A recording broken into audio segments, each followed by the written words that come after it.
పూర్ణవుతుంది కదా.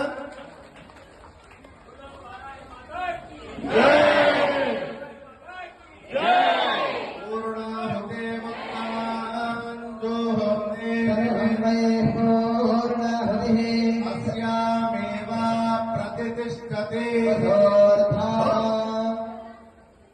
ఉపైతుమాన్ దేవత అందరూ నమస్కారం చేసుకోండి. అమ్మవారి భక్తానికి వేయండి. మేము 10,000 పట్టు చీర కట్టుకుంటాం, అమ్మకు 500 పట్టు చీర ఇస్తాం. ఏమైతుంది అమ్మ కట్టిస్తే? రాబో కర్మస్ అన్ని మీ కోడళ్ళు కొడుకులు అందరూ 500 పట్టు చీరలు కట్టుకోవాల్సిన పరిస్థితి వస్తుంది. దేవుడికి ఇచ్చేది క్వాలిటీ ఇవ్వండి, ఇవ్వబుద్ధి కాకుండా ఇవ్వకండి. అందుకే ఏం చేస్తున్నాం, మనం మంచి పట్టు చీరని అమ్మవారికి అర్పణ చేస్తున్నాం. కాబట్టి దేవతలకు ఇచ్చినప్పుడు ఎట్టి చేయాలి? క్వాలిటీ. మనం తినేటప్పుడు క్వాలిటీ కావాలి కదా. దేవుడికి పెట్టేటప్పుడు కూడా చక్కెర అవుతాయి, బెల్లం ముక్క వారేస్తే అవుతాయి. అట్లా ఇవ్వకండి దయచేసి. చేయమని దేవుడు కొట్టట్లేదు. ఓం జాతవేద